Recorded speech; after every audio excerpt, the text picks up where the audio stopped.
Okay, good morning guys. Back today for a little bit more sculpting. Surprise, surprise. We've got some a variety of different things I've got to work through. A couple of bits on my own stuff, and also this dude we're doing for Joe. So you've not seen the last bit of the sculpt on this, where I made the weapons, I don't think. So we're just going to get this guy posed up. So Joe's given me a couple of pose sketches. I'm just going to go and call on them and check them out, see, make sure I'm getting them right.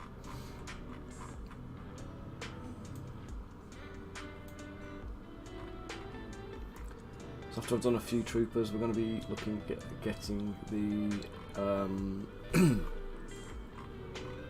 the sergeant done. He's got a slightly different helmet, ever so slightly.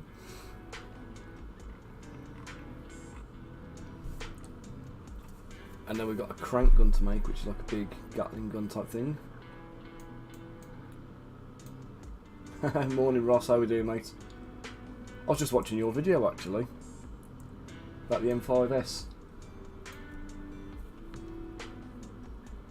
I had to cut it short because I didn't have time to finish watching it before it comes on. So before the stream started, so I've got to tune in and watch a bit later. You're not a fan? I wasn't quite sure where you were going with it. I wasn't sure about the whole rectangular pixel thing, if I'm honest. That was the thing that first threw me.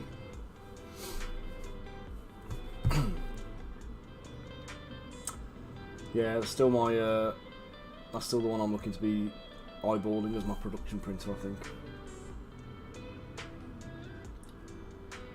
Speaking of, I still need to come up, arrange to come up and meet up with you actually. The rectangular pixel doesn't make a difference then?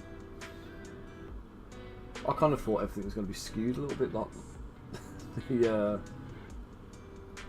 I'm imagining the slicer outputting square pixels and then the screen distorting it, I think.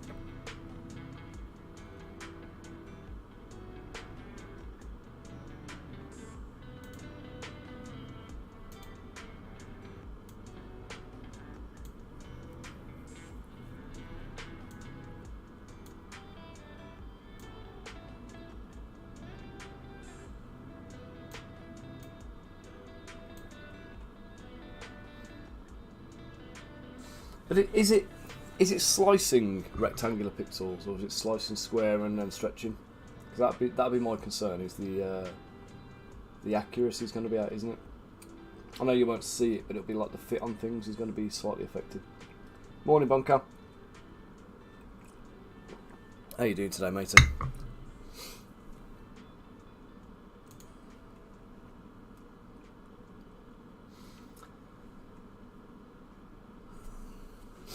Okay,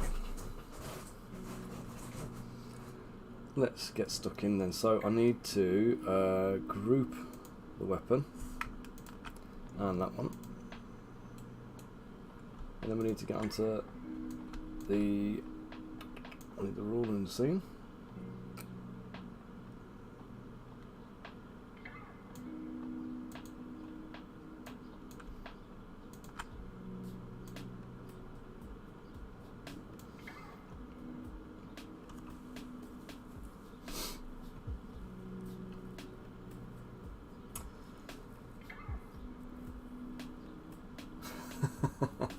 Well, it's not mine to swap, unfortunately, Ross.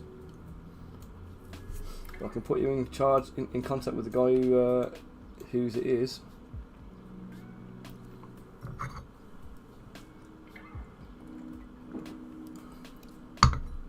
I need to get your thing finished actually, but obviously can't do that on stream or anything like that. So, right. So I need to now merge visible. It's only 26 million polys, so it shouldn't be too much of an issue. And here comes the fun bit.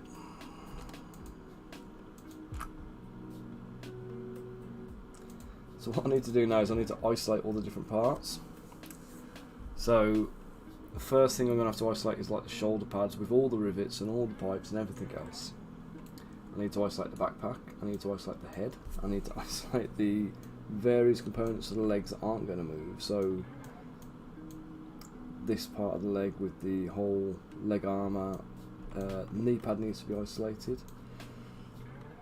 So guys, just bear with me a sec, because this is going to be tedious for me.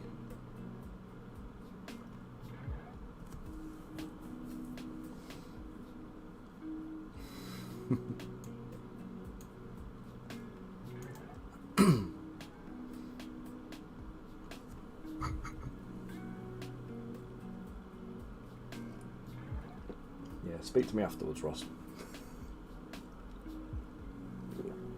I don't know what time you're free today, mate, but I'm probably going to stream till about 2 o'clock or something. So there's going to be a whole unit of these, mate. So basically this, what Joe's done here in his design, he's basically come up with a kind of it's a 40k kind of steampunk World War II proxy type thing. So the man is committed, man. He's really, he really is kind of, you know, dedicated to getting this done.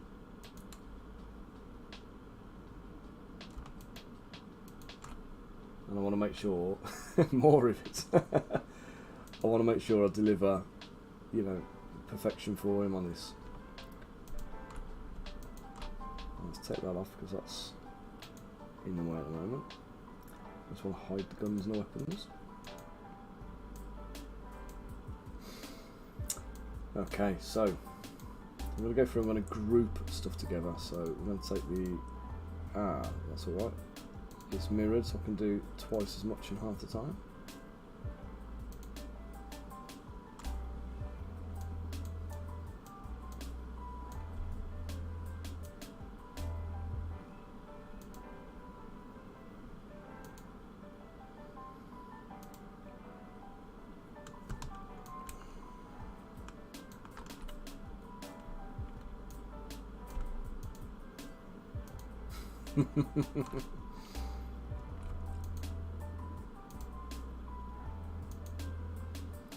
So how are we keeping anyway, Ross?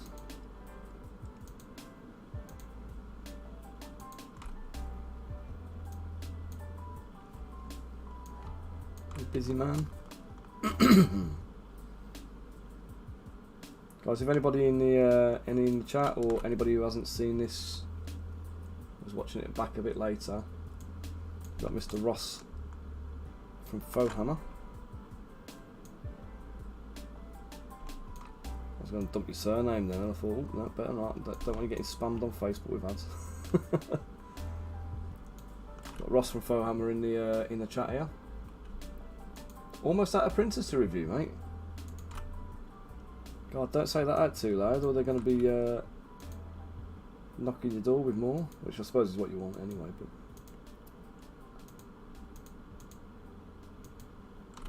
you got an empty man cave now then, or have you still got all like an abundance of printers scattered around?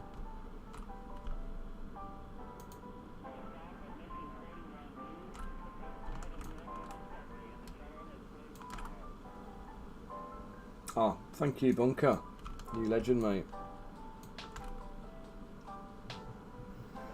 There you go, Bunker's just posted Ross's channel in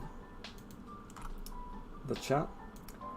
So I know I talk about 3D printing and 3D printers and all that kind of business sometimes. If you want the absolute inside scoop on any 3D printers, check out Ross, check out Fohammer. He's the lucky boy who gets to review pretty much every printer coming out to market, I think, by the look of things lately.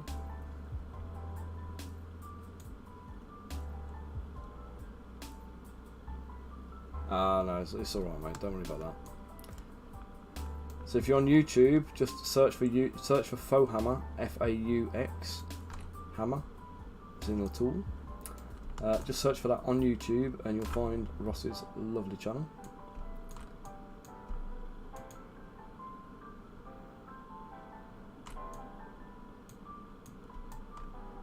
I'll say the man is the absolute oracle of 3D printer knowledge.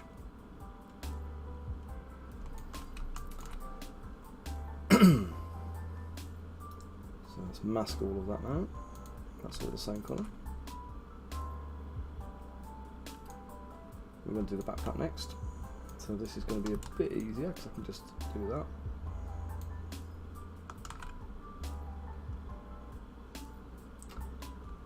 Ooh. I mean, that link's in the... Don't think so, mate. I think you'll have to post it directly into Facebook if you're going to be on there doing that.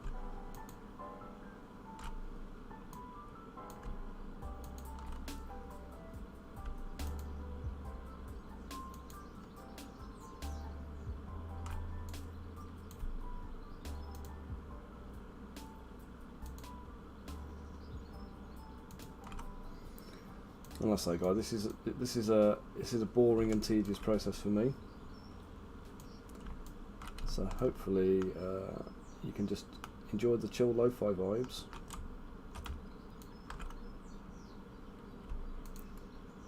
Just bear with me for a bit.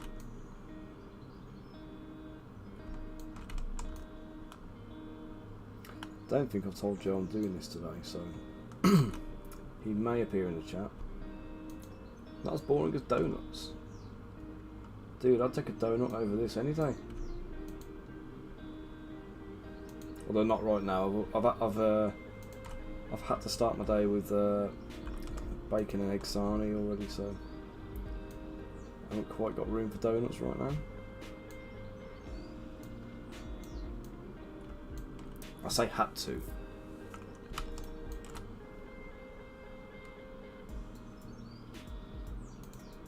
So, you know, you've got a couple of slices of the bacon in the fridge left. You don't want it to go to waste.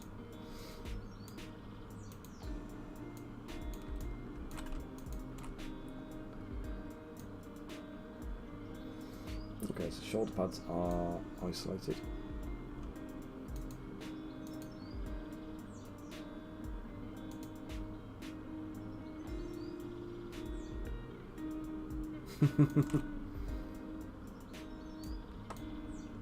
Oh, those donuts, yeah.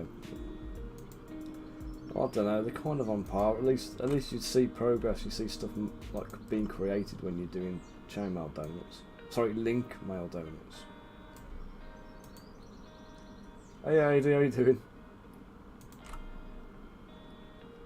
So you're catching me at a tedious part of the sculpting process.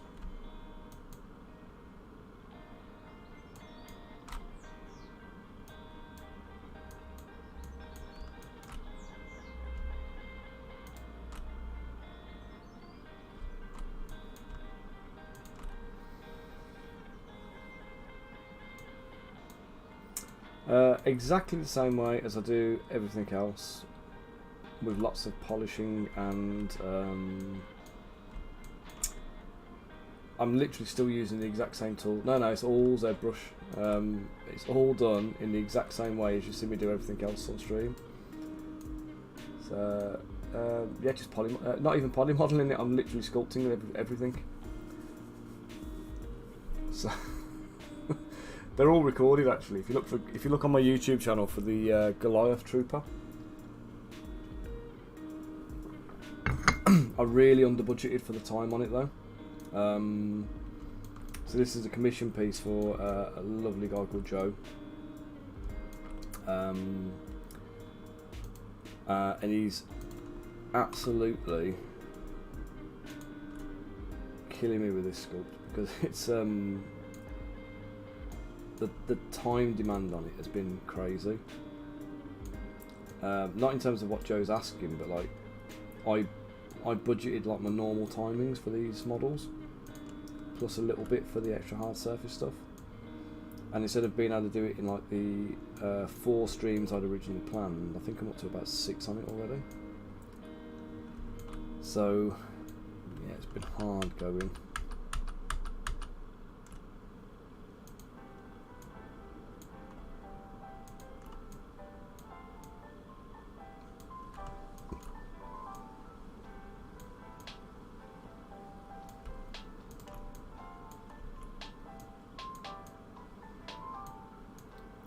Honestly, AD, it's literally just slicing, dynameshing, polishing, dynamic trim, A lot of that kind of stuff. There's not really any... Nothing technical. The Jim Killjoy has it.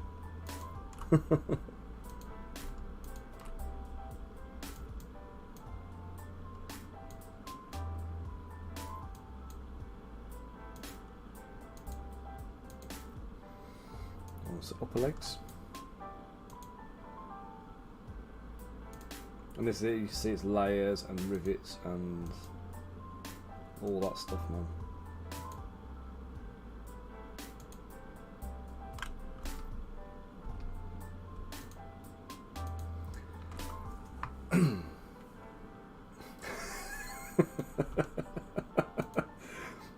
I shouldn't laugh, but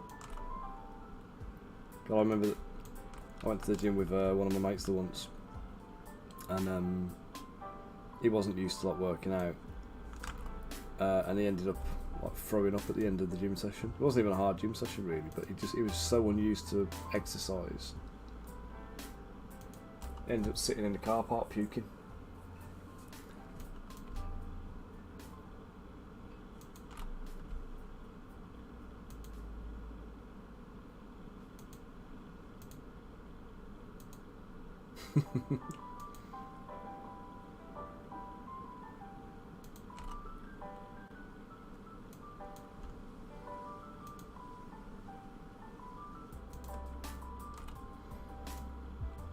Too many. I should have done this earlier. I should have merged it while I had.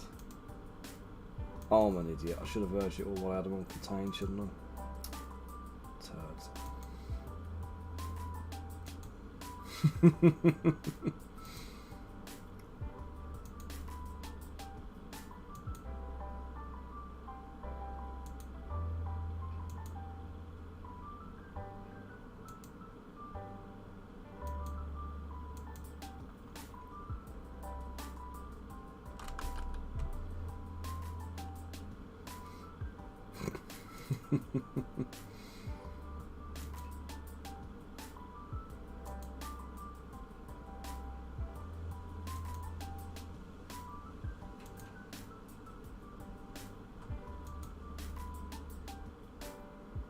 Oh man, how much has your mate been smoking?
Remove those knee pads, remove the legs in their entirety now.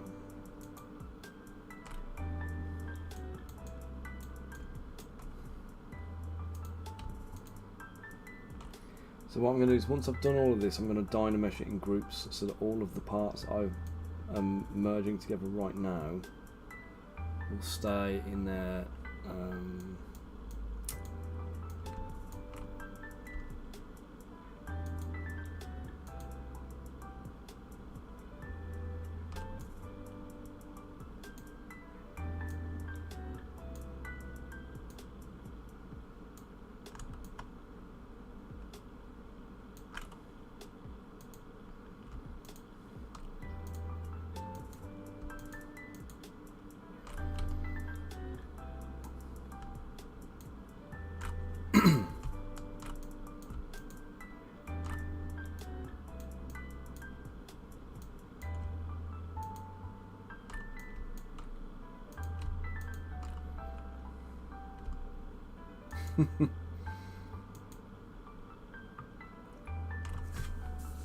Why are you struggling? What's the problem with it, Aidan? Just trying to visualise where things should be, or?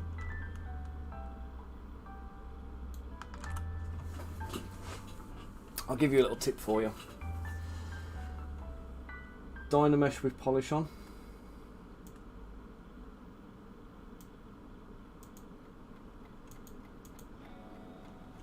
Oh yeah. No, that's working alright, mate.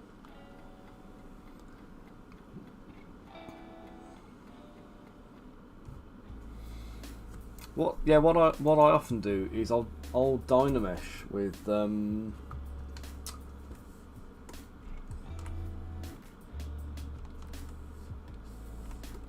dynamesh my stuff with the polygroups active and polish on, and use a lower resolution, and what will happen is it'll smooth over all your surfaces.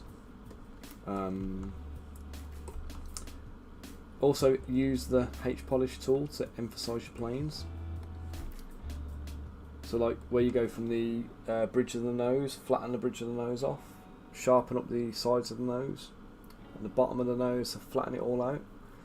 Then when you come to the cheeks, again, get a kind of a plane at the top of the cheekbone going into the lower cheek, and things like that. When you get those kind of roughed in and then dynamesh the whole thing using a low resolution, what will end up happening is you'll have like the polish is going to kind of like smooth over a lot of the detail, a lot of the issues, and it's going to give you that stylized look, and then you use that as your base point then to go from. Dynamesh. It is a super villain sometimes, mate. The knife brush is the bigger villain, though.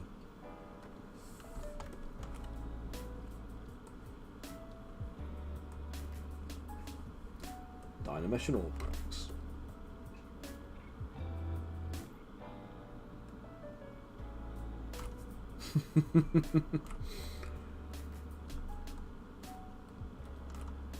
Yeah, that is. It'd be quite hard to do that, mate.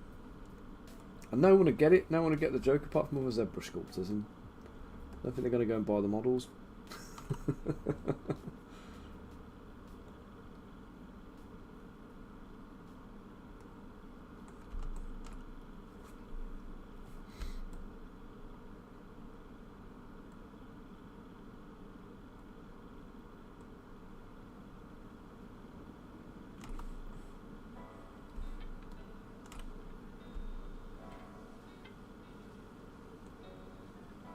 A load of crappy internal geometry bits here. Don't normally suffer with that. I normally get rid of them.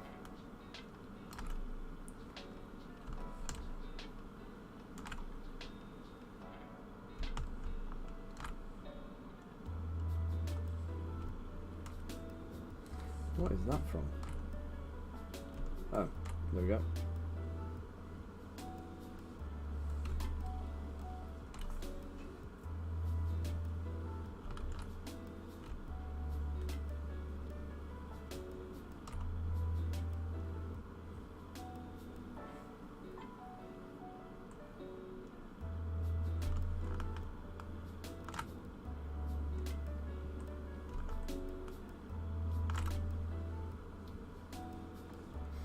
So Ross, are you on Skype today, mate? Or you a day off, or are you just not busy?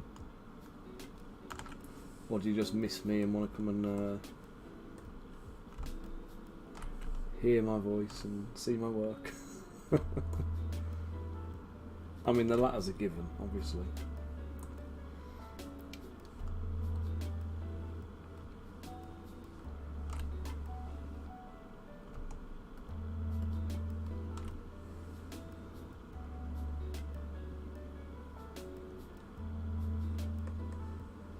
I was really hoping that was all symmetrical.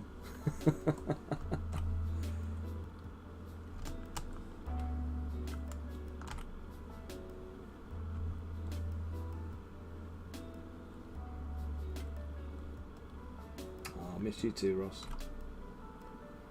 Yeah, Fohammer is the dude. So when you go onto YouTube, if you want to know anything about 3D printers, it's the Fohammer blog that you're looking for.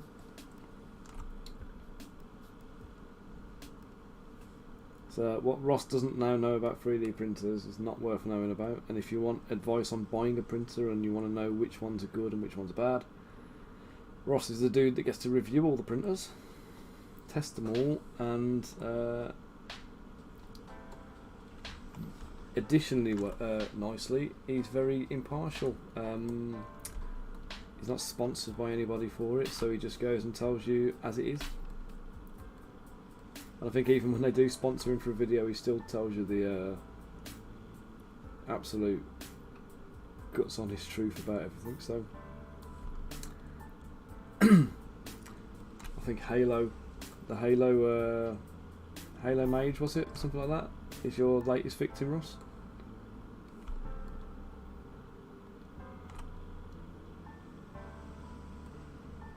Did they manage to address all of the issues, you know? Or?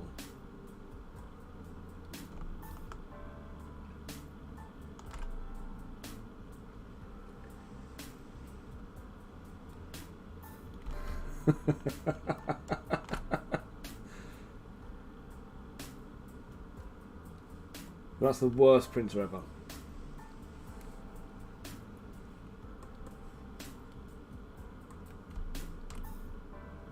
So have you ever encountered a worse one then?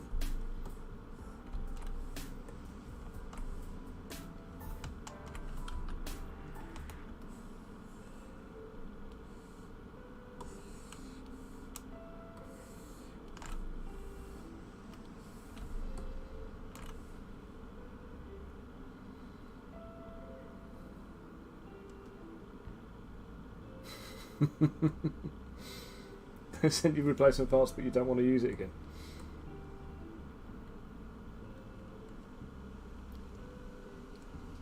It's not a case of replacement parts, though, isn't it? Just that the printer was bad.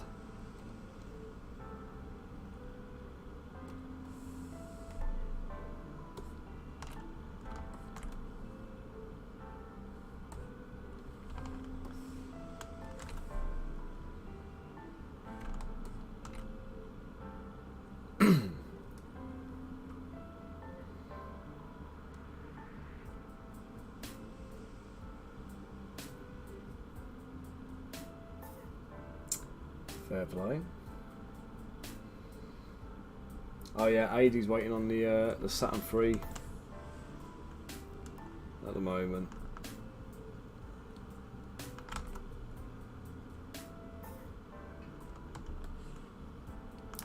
Fair play. Have they overcome all the issues with the build plate yet? Have they improved that? Because I mean, you know my thoughts on the whole Mars Elegoo printers with the stupid build plate thing. It's one of my real gripes with their printers. It's like, I don't understand why they've designed a printer build plate mechanism just almost for the sake of being different and unique. But they've kind of built in all this extra mode of failure, haven't they, because of this spring-loaded ball joint bit that they do. It just always annoys me, that does. It's like there's enough to go wrong in 3D printing without adding to it.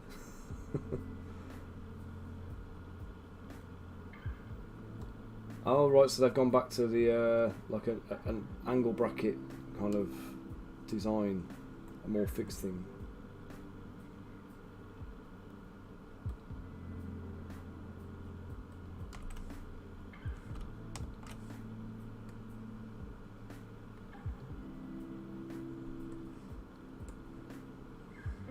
There you go, AD. Good news for you.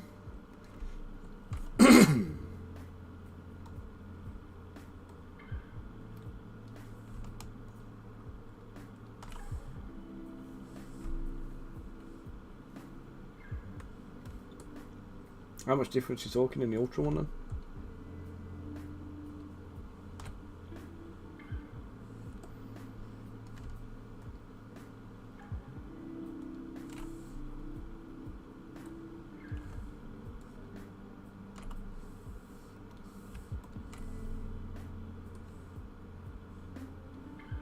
Okay, so it's for a printer that on the face of things isn't that much different.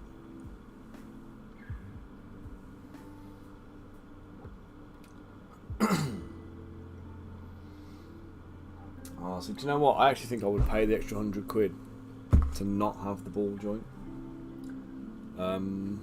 That's how much I dislike it.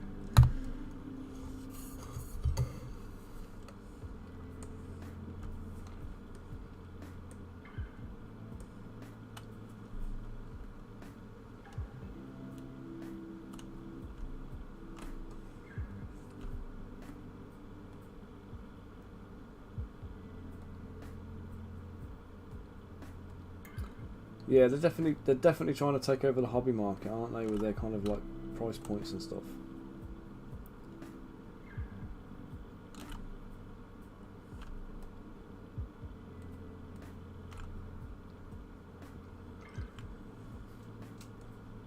So Ross, while you're here then, what's your current recommendation for like a newbie to the printer scene?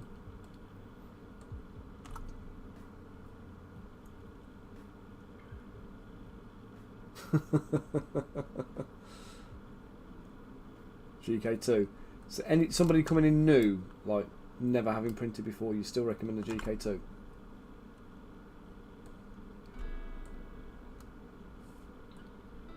Okay, are you sponsored by GK2?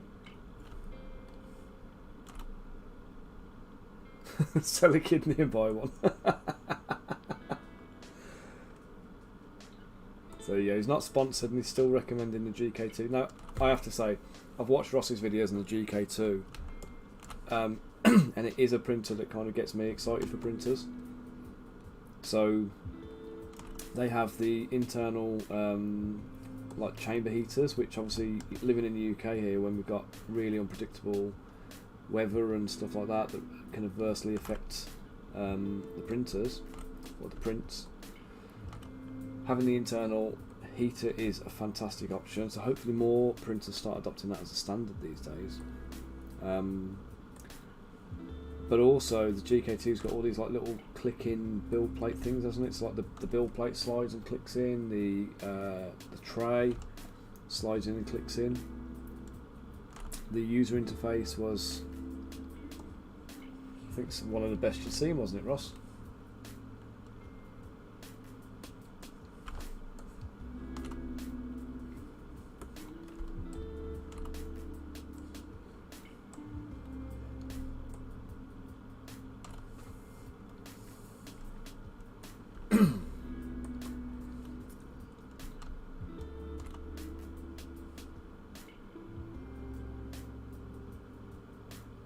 Oh, if you're in a cold area, AD, you need heating. It's like in my office, I've got an oil-filled radiator, which has got a thermostat on it, and I keep my office heated to about 23 degrees when I'm printing in here. So through the winter, anytime I've got the printer running, I've got the office like fairly warm. Oh, Ross, what's this? Is this a thing for the printer?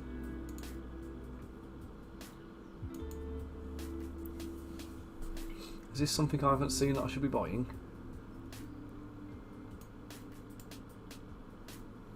Ooh.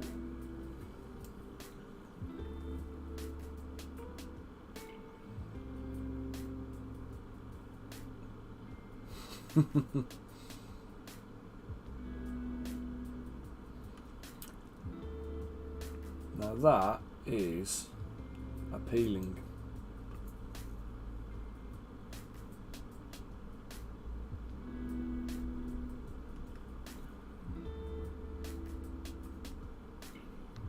It's a thermal vat band,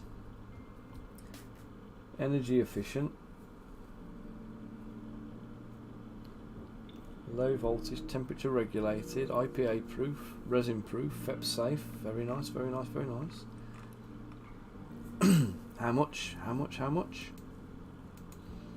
Don't just show me. I want to know how much it is.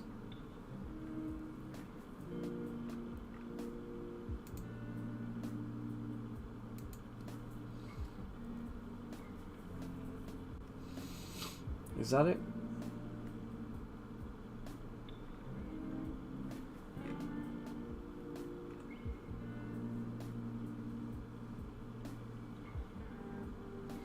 Oh, so it literally just wraps around the outside of the vat.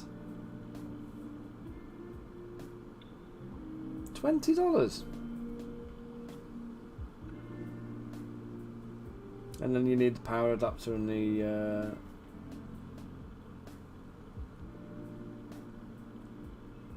70. Where am I seeing 70, mate?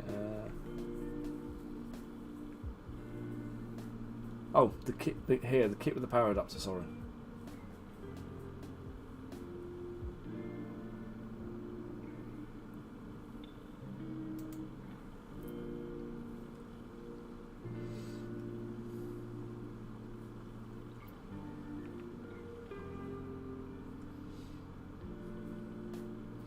So this has got it's got its own temperature regulator in there, so it'll...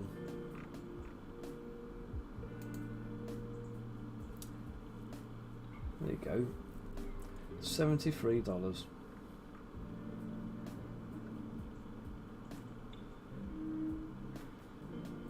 And you can plug multiple into one power supply, can't you? There, so you basically add then an extra like 2 or 3 bands for your different printers and connect them in. Well, I have to say that is very, very appealing.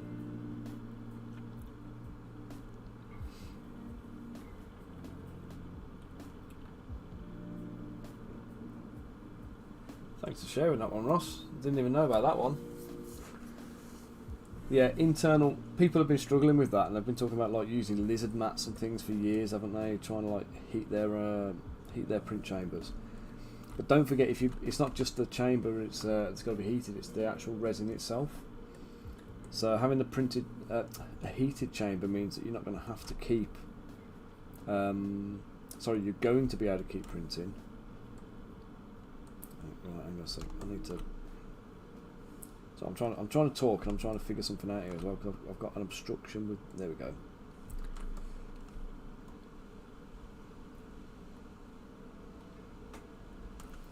Yeah, so you're going to need to get your resin heated before you start printing, and then once you're printing, you need to... What is going on there? I've got a sliver.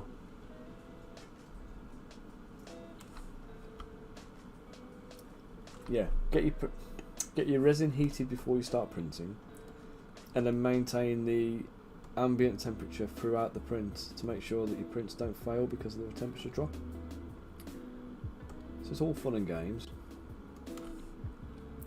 And at least that band is going to make sure that the temperature in your print chamber stays where it needs to be.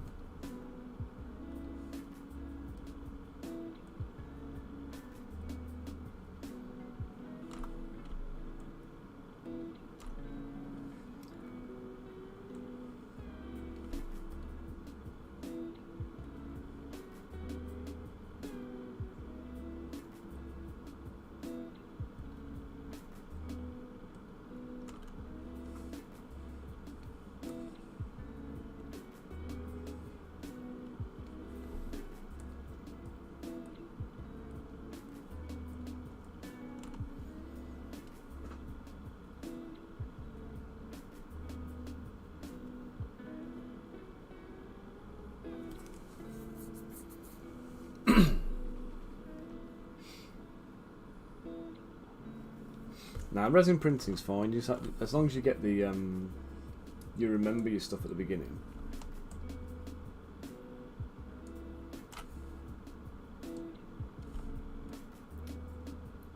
You'll still get failures when you first start, just down to inexperience.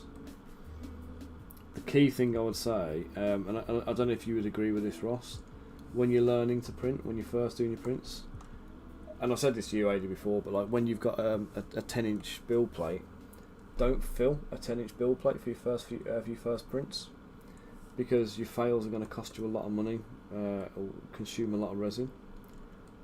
So wind it back a little bit. Do smaller prints.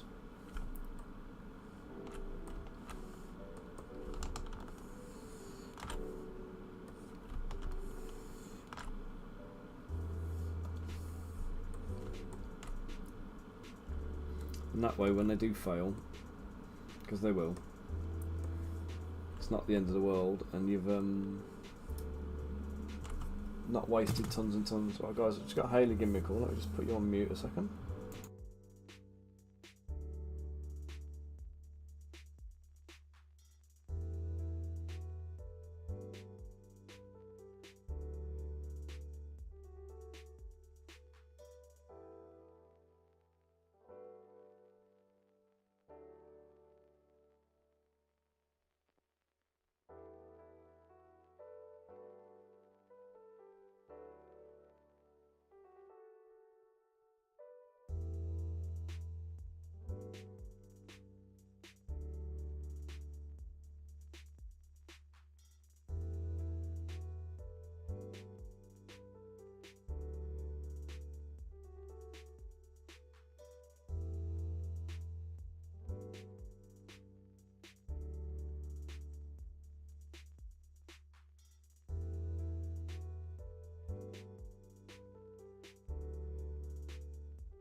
Hi,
Alright guys, I'm back in now. So I've just been working through doing all the dynameshing and the polygrouping and all that bump. And then I realised that there's going to become a point where I may need to reposition the outer armour on the bottom of the legs. So we've been up to AD, just procrastinating, or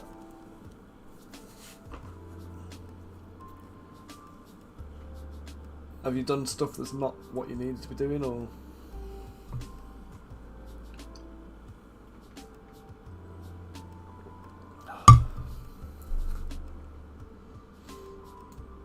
What's going on? YouTube's interested.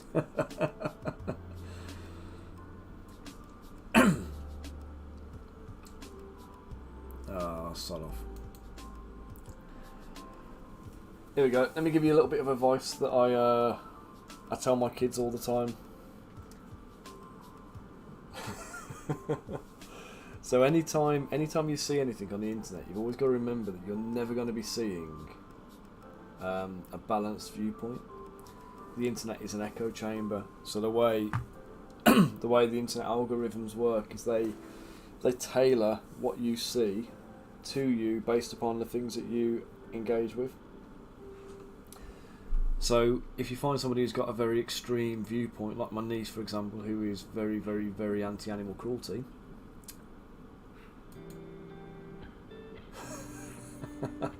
see, everybody thinks that though. But if you've got a very extreme viewpoint on anything, what'll happen is you'll end up being fed more of your own extreme views.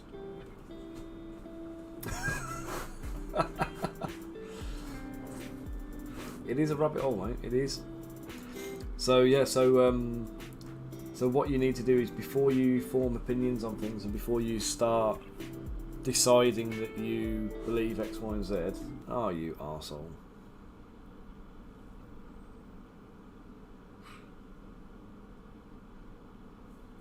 Well, it's certainly not that.